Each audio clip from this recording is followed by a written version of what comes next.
AITA for not covering my friend's birthday bill at a fancy restaurant. Alright, buckle up, because this one still has me feeling all kinds of emotions, and I genuinely need some outside perspective. I'm questioning everything about what happened, and honestly, I feel like I'm spiraling between guilt, anger, and total disbelief. So, here's the story. My friend Sarah just celebrated her birthday recently.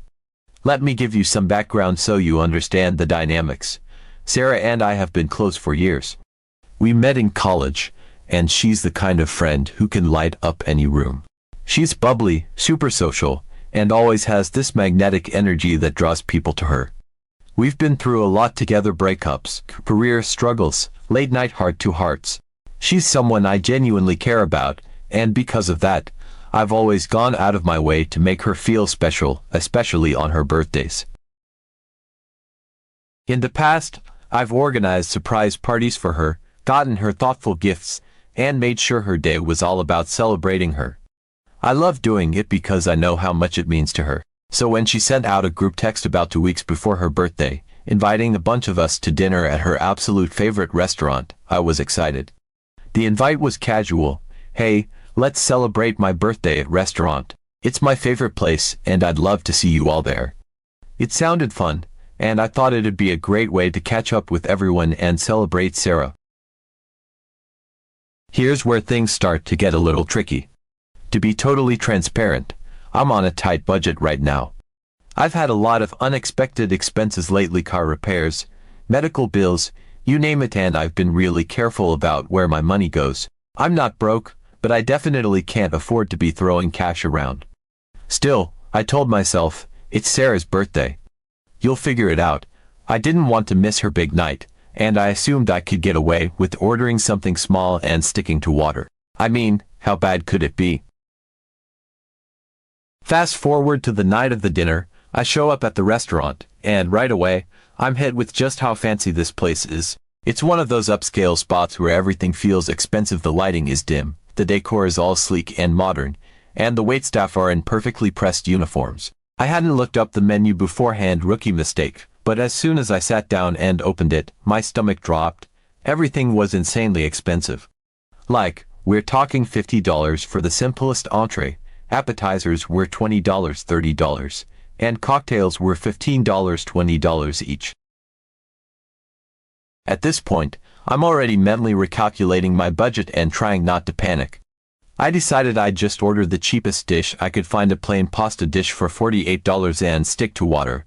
No appetizers, no drinks, no dessert. I figured I could still enjoy the evening without completely wrecking my finances. The group was in high spirits, and the conversation flowed easily. Sarah was clearly in her element, laughing, joking, and ordering up a storm. She got a fancy cocktail, an appetizer, a steak entree, and dessert. I was happy for her. It was her birthday, after all, but I couldn't help but feel a little stressed every time I saw the waiter bring another dish to our table. I kept telling myself, it's fine. You've got your own meal covered. Just focus on enjoying the company. Then came the moment that completely blindsided me. The waiter brought the check to the table, and before anyone could start figuring out their portion, Sarah smiled and said, "Okay, so since it's my birthday, I'm assuming you all don't mind splitting my bill." I froze. I honestly thought I had misheard her at first. Splitting her bill alone was well over $150, and she hadn't mentioned anything about this beforehand. I glanced around the table, and everyone else looked just as shocked as I felt. There was this heavy, awkward pause, but then people started nodding and mumbling, "Of course," and "Sure, no problem." It was clear that no one wanted to be the one to push back. Except for me. I leaned over to Sarah and said, as quietly and politely as I could, "Hey, I'm really sorry, but I can't afford to chip in for your bill. I'm on a tight budget right now, and I didn't plan for this." My voice felt small, but steady enough, and I hoped that the apologetic tone would soften the blow. Inside, my stomach was twisting into knots. I hated the idea of letting her down, especially on her birthday, but I just couldn't justify spending money I didn't have. I felt awful even having to say it out loud, like I was admitting some sort of personal failure. Still, I thought Sarah would understand. We'd been friends for years. She knew me. She knew my situation wasn't about being unwilling or uncaring but simply about not being able to contribute. I genuinely believed she'd appreciate my honesty and move on. Well, she didn't. Her face immediately fell, her expression morphing from the light-hearted, bubbly Sarah I knew into something unrecognizable, part shock, part irritation, and maybe even a hint of disbelief. She stared at me for a moment, her mouth slightly open, like she couldn't comprehend what I'd just said. Then, she sat up straighter, her shoulders stiffening, and said, loud enough for everyone at the table to hear, "Are you serious? It's my birthday. You're really going to be stingy over a few dollars?" My heart sank as the words hit me like a slap. The room felt like it went silent, though I knew that was probably just in my head. Everyone else at the table turned to look at me, their faces ranging from mild curiosity to outright judgment. I could feel my cheeks flushing hot, and I was suddenly very aware of how small I felt sitting there. My brain was racing, trying to find the right words to explain myself without making the situation worse. I started, my voice cracking slightly. I cleared my throat and tried again, speaking softly but firmly. "It's not about being stingy, Sarah. I really can't afford it right now. Things are tight for me, and I didn't know this was part of the plan." I was practically pleading for her to understand, but before I could even finish, she cut me off, her tone sharper now. "If you couldn't afford to come, you shouldn't have come," she snapped, her voice carrying enough weight that it made me shrink further into my chair. "Now you're making things awkward for everyone."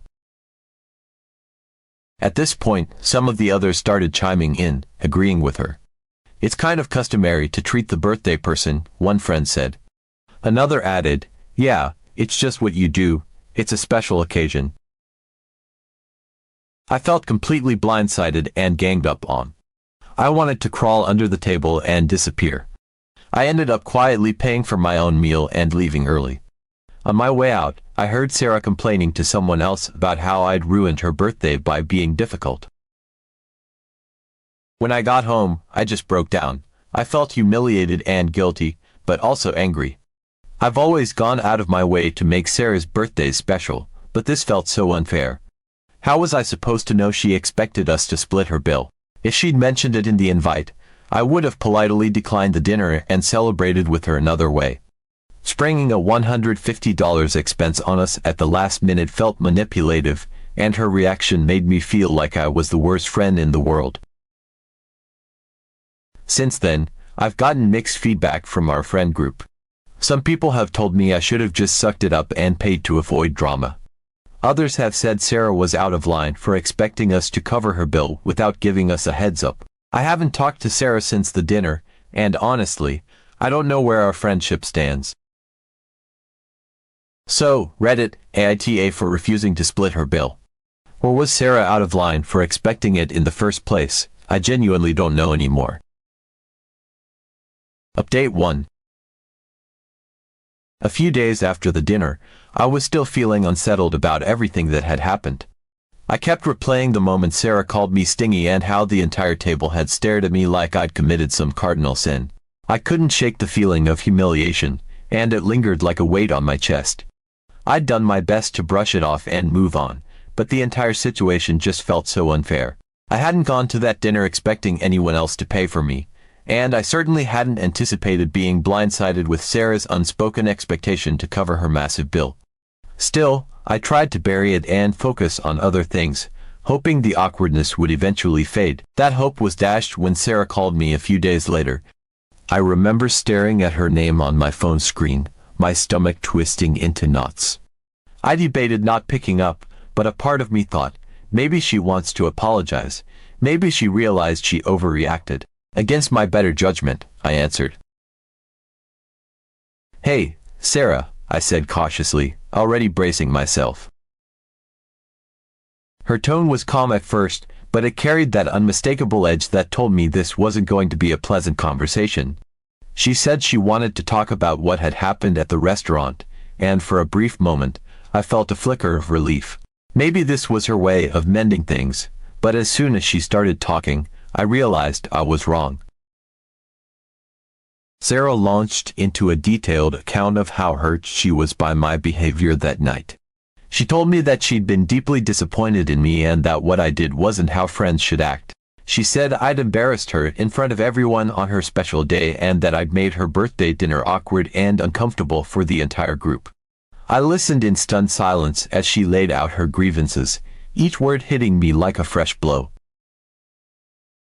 She told me that as her friend, it should have been obvious that we'd be covering her bill. It was my birthday, she said, as if that explained everything. She argued that it was a universal expectation for the birthday person to be treated by their friends, especially at a special dinner like this. According to her, I should have figured it out without her having to say anything because, in her words, that's just what people do. I felt my chest tighten as I tried to process what she was saying. None of this had been clear at the time of the dinner or even before it. If Sarah had told us in advance that the plan was to split her bill, I could have prepared, or more likely, I would have opted out. But she hadn't. Instead, she dropped it on us at the last second, leaving no room for discussion. I thought about how she'd ordered cocktails, appetizers, the most expensive entree on the menu, and dessert, all without any concern for how much it would cost or how it might affect the rest of us. Then came the part that left me absolutely speechless. Sarah told me that I owed her $50. Yes, you read that right, she wanted me to pay her back $50, claiming that it was the portion of her bill she'd been forced to cover because I hadn't contributed, but that wasn't all. She said the $50 was also compensation for the awkward situation I'd caused, which she insisted had ruined her birthday dinner. She framed it as though my refusal to chip in was a personal attack on her and that I needed to make it right if I wanted to repair our friendship. I sat there gripping my phone, completely stunned. I couldn't believe what I was hearing. Sarah was treating her bill like it was my responsibility, as though her decision to splurge on an expensive meal was somehow my problem. It wasn't like I'd eaten or drank anything off her tab. I'd barely spent $50 on my own meal, and I'd budgeted carefully to make sure I could afford it. Now she was demanding that I pay extra, not just for her steak and cocktails, but also as some kind of bizarre penalty for making her uncomfortable. I tried to keep my voice steady as I responded, telling her that I didn't owe her anything. Her bill was her responsibility, and if she couldn't afford to cover it, she should have been more mindful about what she ordered. I told her that I'd done everything I could to celebrate her within my means and that it wasn't fair for her to spring this expectation on me without warning. I explained that I wasn't trying to ruin her birthday, but I also wasn't going to take responsibility for a situation she'd created by making assumptions. Sarah didn't take this well. She doubled down, saying that I was being selfish and inconsiderate, and she couldn't believe I was refusing to make amends. She told me that she would keep reminding me about the $50 until I paid her back because, in her mind, that was the only way to fix the friendship. She kept saying that it was about the principle, that friends don't act the way I did, and that I needed to do the right thing. At that point, I was done. I couldn't believe how entitled and manipulative she was being. The more she talked, the more I realized this wasn't just about the dinner. This was about her feeling like she was owed something, simply because it was her birthday. I calmly told her that I wasn't going to pay her and that if she couldn't see why her behavior was unreasonable, then maybe we needed to take some space. She kept pushing, but I eventually hung up, feeling emotionally drained and deeply frustrated. Update 2. The fallout from the dinner and Sarah's phone call turned into something I could have never imagined. After our tense conversation, where I firmly told Sarah I wasn't paying her the $50, I thought the issue would fizzle out. I assumed she'd cool off, maybe reflect on how unreasonable she was being, and we'd move past it eventually. But no. Sarah had other plans, and what followed was one of the most bizarre and exhausting experiences of my life. It started subtly. A day or two after the call, Sarah began texting me reminders about the $50. At first, they were framed as casual, almost playful nudges. Hey, don't forget about the $50. Or still waiting on you to do the right thing. I rolled my eyes and ignored them, thinking if I didn't engage, she'd drop it. But the messages kept coming, and they quickly escalated in tone. They turned from light-hearted jabs to pointed accusations. I can't believe you're still refusing to pay me back.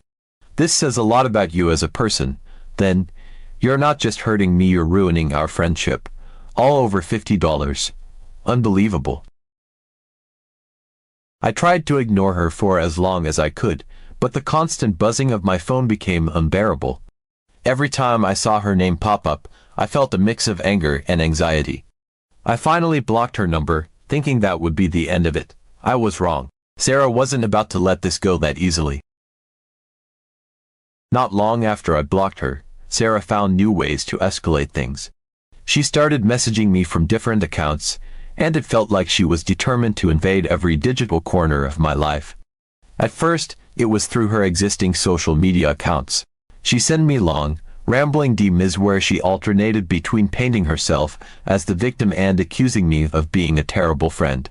Some messages were filled with guilt-tripping statements like, "I can't believe you're letting $50 ruin our friendship," while others were outright hostile, calling me selfish and heartless.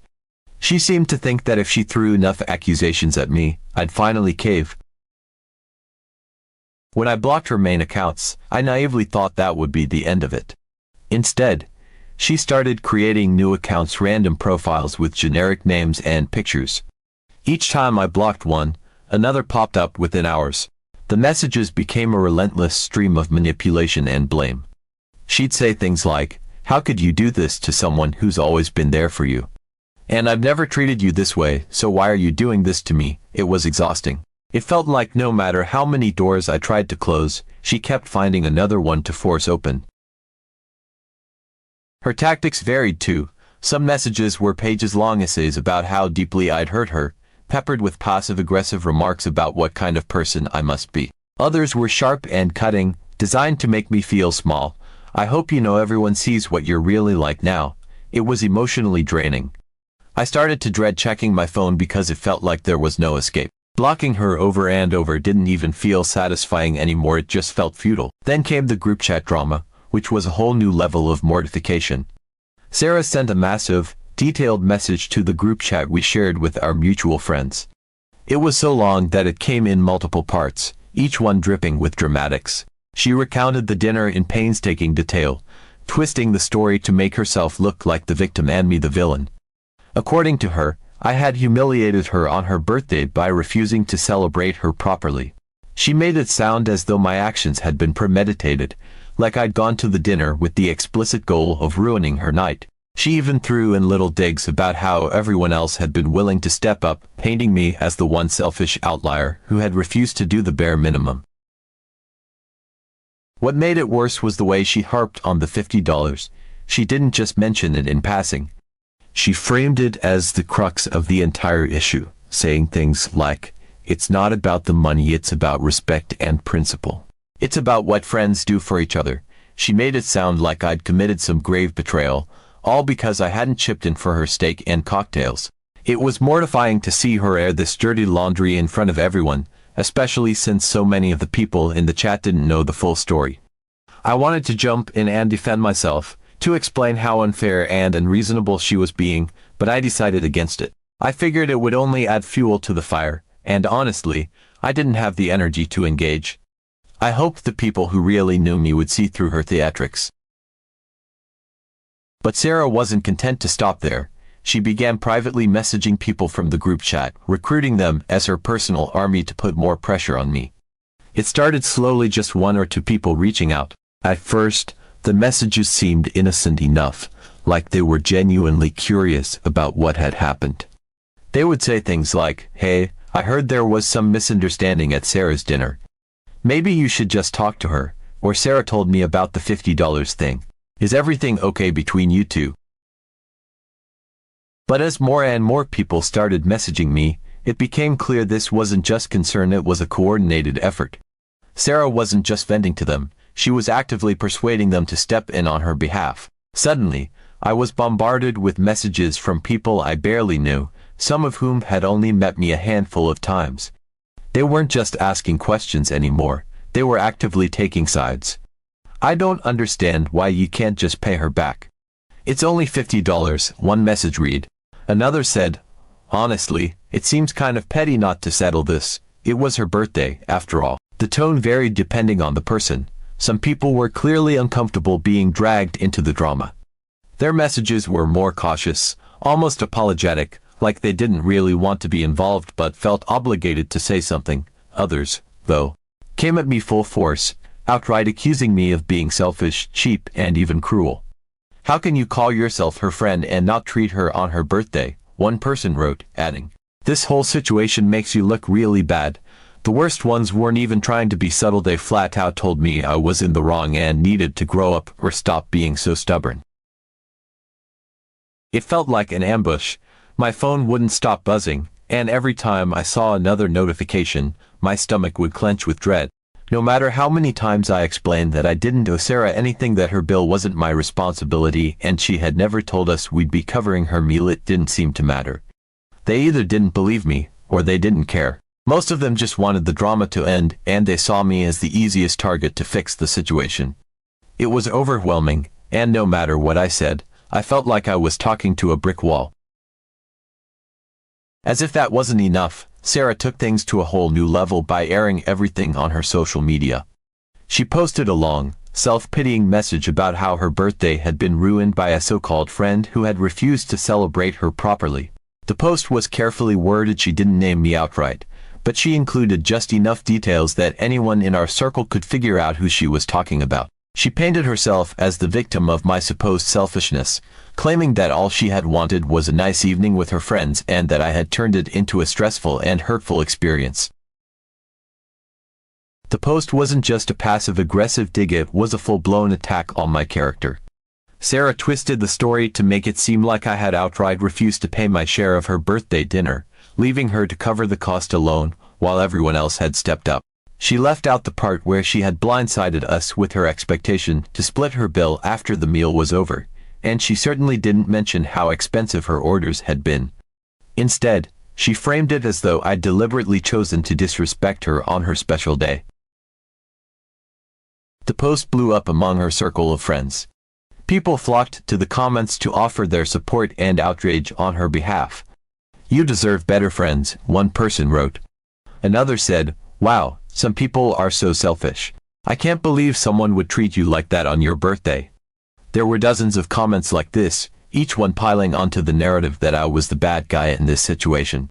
It was infuriating to watch the story spiral further out of control, knowing I had no way to defend myself without making things even worse. And then came the reposts. Sarah's friends and even some of our mutual friends started sharing her post in their stories, tagging her and adding their own commentary.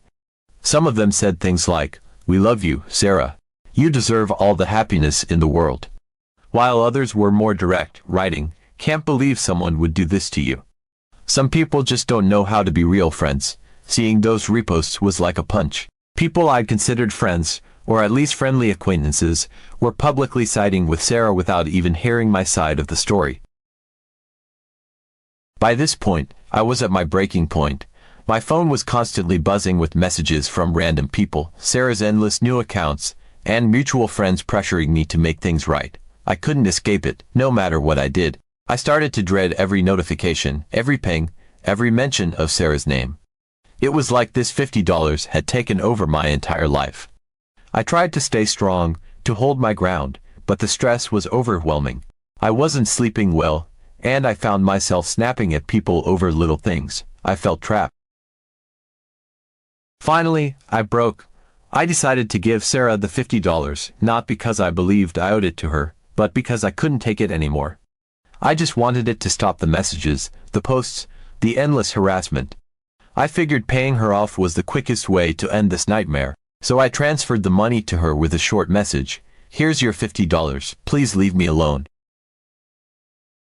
Her response, she laughed. Literally, she sent me a voice message laughing and said, "I knew you'd give in eventually. You should have just done this from the beginning instead of putting on a whole show." My jaw dropped. I couldn't believe her audacity. After everything she'd put me through, she was acting like I was the unreasonable one. She had the nerve to tell me that I was the one who'd made this whole situation a bigger deal than it needed to be. I was furious. I wrote back, telling her that she was the one who'd turned this into an absurd, drawn-out spectacle. I reminded her that she was the one who had hounded me for weeks, created fake accounts, rallied our friends against me, and smeared me on social media all over her own dinner bill.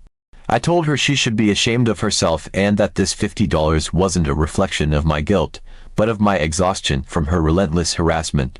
She didn't reply. I've since cut Sarah off completely. I blocked her on every platform and told our mutual friends that I don't want to hear her name again. Some of them have been understanding, while others think I overreacted. Honestly, I don't care anymore. I'm just relieved to be done with her, but part of me is still in shock over how far she was willing to go over something so petty. It's made me rethink a lot about our friendship and what kind of person she really is. So, Reddit, was I wrong to give in, or was this just the only way to finally get some peace? Either way, I feel like I've lost something much bigger than $50.